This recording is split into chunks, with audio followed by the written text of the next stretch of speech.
Nous avons vu, nous dit Rav Schwartz, deux raisons principales et générales qui expliquent l'intérêt de la connaissance de soi pour l'homme lui-même, l'intérêt que l'homme a de se connaître. Ces deux raisons étaient la première afin de trouver des solutions aux problèmes qu'on a, quelconques, et la deuxième raison, c'était ce qui va nous permettre d'ériger une forme de vie correcte et adéquate. Analysons, nous dit Rav Schwartz, ces deux raisons. Nous allons voir qu'il y a une différence fondamentale. La première raison, c'est donc de trouver des solutions aux problèmes qu'on a dans la vie. On a un problème, on panique pas, on sait par où l'attraper, on sait exactement qu'est-ce qui nous dérange. Petite parenthèse, j'aime bien dire que des fois les gens ils me disent j'ai un problème. Alors on lui dit mais où t'as mal? Tu as mal où? C'est quoi le problème? Et essayons de cibler le problème et de savoir exactement où il nous dérange. Donc on va régler le problème.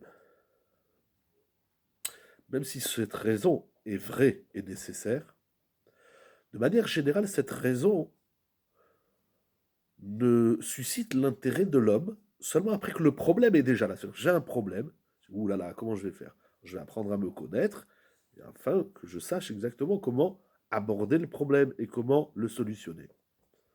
C'est-à-dire que la personne est déjà en souffrance quelconque, la souffrance s'est installée, alors maintenant on cherche un moyen d'y remédier. J'appelle ça le travail a posteriori, bediavad.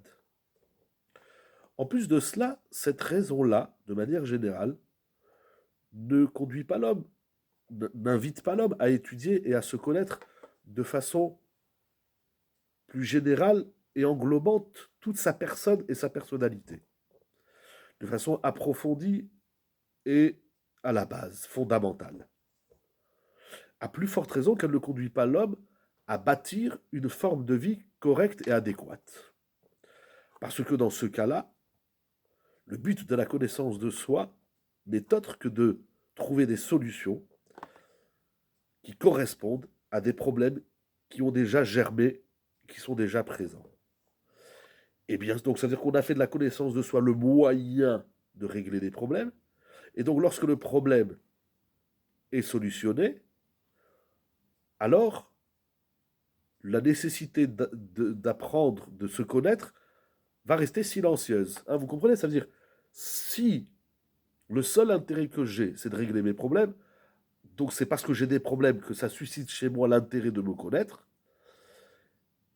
je vais faire un travail, un exercice de la connaissance de soi, mais cet exercice n'est pas complet, parce qu'il est ciblé sur un problème.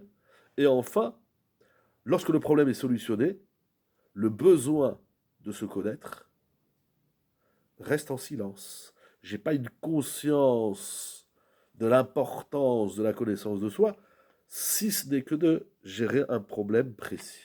Et plus que cela encore, nous dit le Rav, lorsque l'homme est dans un mode de réflexion, de travail, qui est uniquement orienté vers le remède à des problèmes, en vérité, il n'est pas du tout en train de travailler la construction de son être et de sa vie de façon correcte et adéquate.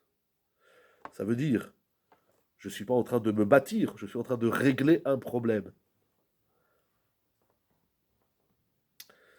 C'est intéressant, le Rav ne le dit pas, j'ouvre une petite parenthèse. C'est peut-être ça le problème, c'est que les gens vont chez le psychologue, le psychothérapeute soit-il, parce qu'ils ont un problème. Donc toute la psychothérapie va être centrée sur le problème. Alors, dans la Torah, c'est aussi un problème de s'arrêter sur un problème. En réalité, le problème n'est qu'un symptôme d'un déséquilibre, d'un manque de, d'homogénéité et de correction de tout l'être tout ensemble. C'est pas qu'il y a un problème, c'est-à-dire s'il y a un problème à un point précis, alors ça met en décalage, ça a une conséquence sur le reste. Donc il est important de régler ces problèmes, mais il ne faut pas se concentrer seulement sur le problème.